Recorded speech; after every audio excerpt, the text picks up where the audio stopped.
Welcome back to Face the Nation. One of the lawmakers who worked on that bipartisan agreement aimed at boosting the nation's infrastructure was Senator Jon Tester. He joins us from Big Sandy, Montana. Good morning, Senator. Good to be with you, John. So before we get into the chopping up of the politics here, can we step back for a second? You were involved in a bipartisan agreement. What does bipartisanship look like in today's politics? Well, it was, in this case, 5 Democrats and 5 Republicans that sat down and compromised and gave a little, and I think ended up with a package that makes sense for the American public, and that it creates infrastructure, creates jobs, supports businesses, and is historic in nature. And we argued, we fought, we debated, and in the end, we all agreed, all 10 of us agreed on every provision in this bill. And I think the result of that is people setting their differences aside and working together and helping build this country. Just as my ancestors did, we did it in that room. And now we've got another tough job, and that's getting enough votes on both sides of the aisle to get this through the process and get it to the president's desk.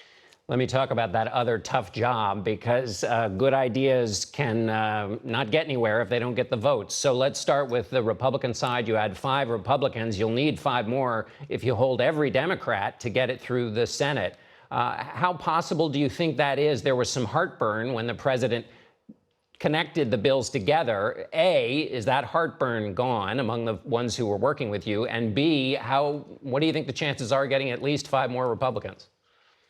Look, John, I think that possibility is going to be great. I think we're going to get a lot more than 5 more Republicans. And I think we're also going to see bumps in the road as this goes through the process. Every week there's probably going to be another problem that arises. We'll work through those problems just like we work through them in our gang of 10 folks. And I think we'll get good support from both sides of the aisle. I think we'll get far more than 60 votes in the end to get this through the Senate. And on the Democratic side, there are a number of Democratic senators who said if it doesn't include the environmental provisions that are originally a part of the president's package, they're not going to vote for it. Do you think that is the kind of line in the sand people draw during these things, and then in the end they vote with you? Or do you think that this could be something that loses some Democratic senators on the way to passage?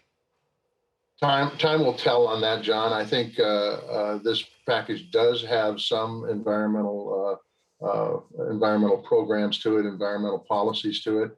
Whether it's enough to satisfy the folks who are advocating for more and more things to be done in the environment, which, by the way, I don't think is something that is wrong either. It's just this is where we ended up at.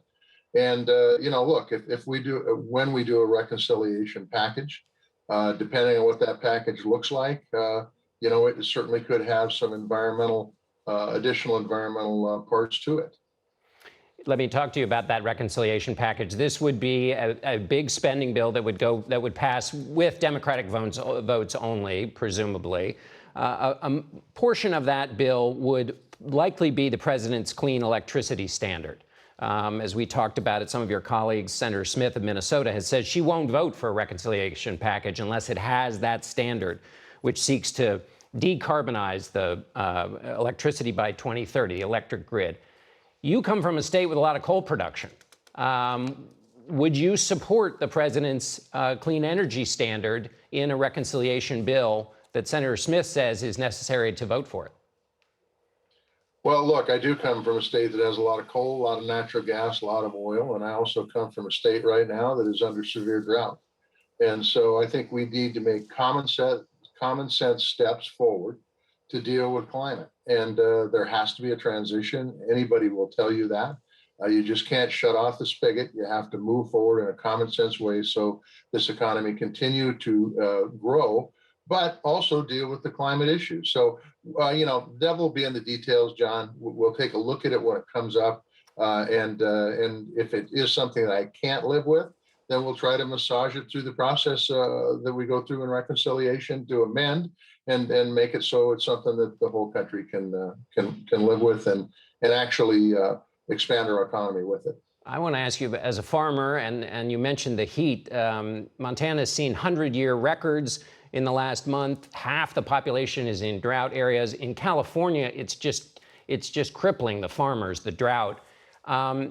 do you think that will lead to inflation on products that farmers produce in Montana? And then secondly, can farmers adapt in a climate that keeps getting hotter?